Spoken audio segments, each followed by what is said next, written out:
Ronan hated being told what to do, so naturally, halfway through the lesson, the two of them slipped out of the back door like ghosts. The boys headed straight for the boys' toilets, spray cans clinking inside Julian's backpack. "Quick job," Julian whispered. Ronan shook his head. "Nah, we're making it beautiful." 10 minutes later, the walls, sinks, stalls, and even the mirror were covered in skulls, screaming graffiti letters, and a badly drawn portrait of the principal with devil horns. Julian was adding a crown to the skull when, "What the hell are you two doing?" Mr. Patel stood in the doorway, eyes wide, jaw dropped, clipboard shaking. Ronan muttered, "We're busted." Julian tossed his can in the trash. "Run." They didn't even make it a step before security grabbed them. Chapter 2, Detention. Detention at JWE was supposed to be quiet. Clearly, the prefect didn't know Julian and Ronan. They sat in the back row, whispering, laughing, and throwing balled up paper at the ceiling. The prefect, some uptight 17-year-old named Marcus,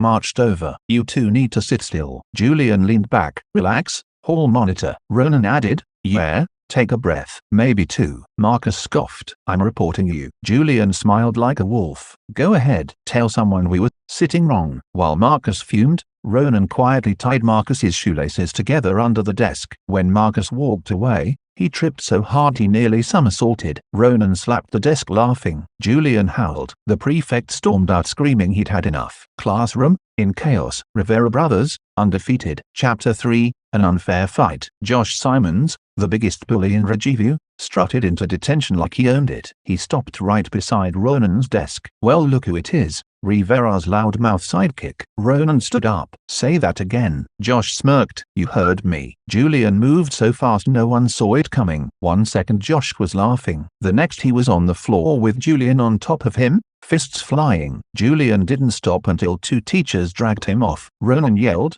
"He started it." Josh groaned, "He broke my nose." Julian spat on the floor. "Next time, I'll break your teeth too." Chapter 4, The Call Home. When the school calls Hihachi Rivera, it means things are bad. Hihachi stomped into the office smelling like whiskey and anger. What did he do this time? He barked. The principal sighed. "Mr. Rivera." Julian brutally attacked another student. "He's suspended for 3 weeks." Julian crossed his arms. "He deserved it." Hihachi glared at him. "Shut up." Julian glared back. "Make me." The principal cleared his throat awkwardly. "This behavior is unacceptable." Julian muttered, "Join the club." Hihachi grabbed Julian by the collar the minute they got outside. "You're lucky they didn't call the cops." Julian yanked free. "Whatever, let's go." The car ride home was silent and boiling. Chapter 5, Lunch is never for eating. Julian was suspended, but Ronan, Andrew, and Tyler still had to survive school lunch alone. 3 other bullies from Josh's group approached their table. Well,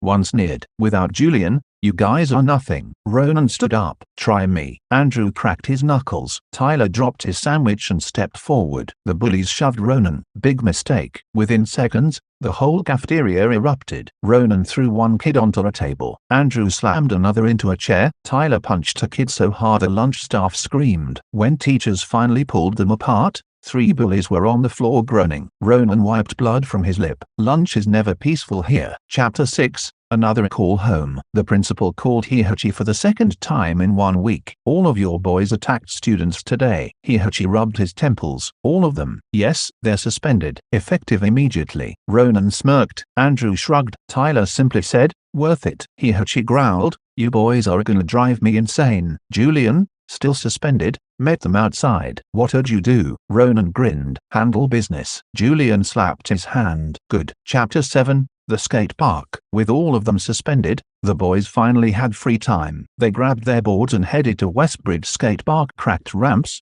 tagging everywhere, and music blasting from a boombox. Tyler dropped in first, carving the bowl like a pro. Ronan tried a kickflip and almost broke his ankle. Andrew perfected a grind. Julian just stood watching, hoodie up, smirking. For once, everything felt good. No teachers, no bullies, no rules, just brothers. Chapter 8, Caught Again. Of course, they couldn't just skateboard. Ronan pulled spray cans from his backpack. "New mural on the half pipe." Tyler nodded. Julian smiled. "Let's do it." They tagged the ramps with bright colors, skulls, graffiti letters, and a huge Rivera crew. It looked amazing. It was also illegal. Police sirens cut through the music. "Freeze!" The boys dropped their cans. Ronan yelled, "Run!" They sprinted, vaulted fences, dodged officers, but Tyler slipped, Andrew tripped, and the whole crew got caught. The officer sighed. You boys again. Community service, starting tomorrow. Julian rolled his eyes. Great. Chapter 9, skipping service. The next morning, instead of showing up to community service, the Rivera brothers slept in, ate cereal, and played PlayStation. Andrew glanced at the clock. We were supposed to be there an hour ago. Julian shrugged, and Ronan laughed. They can't catch us every time. Oh,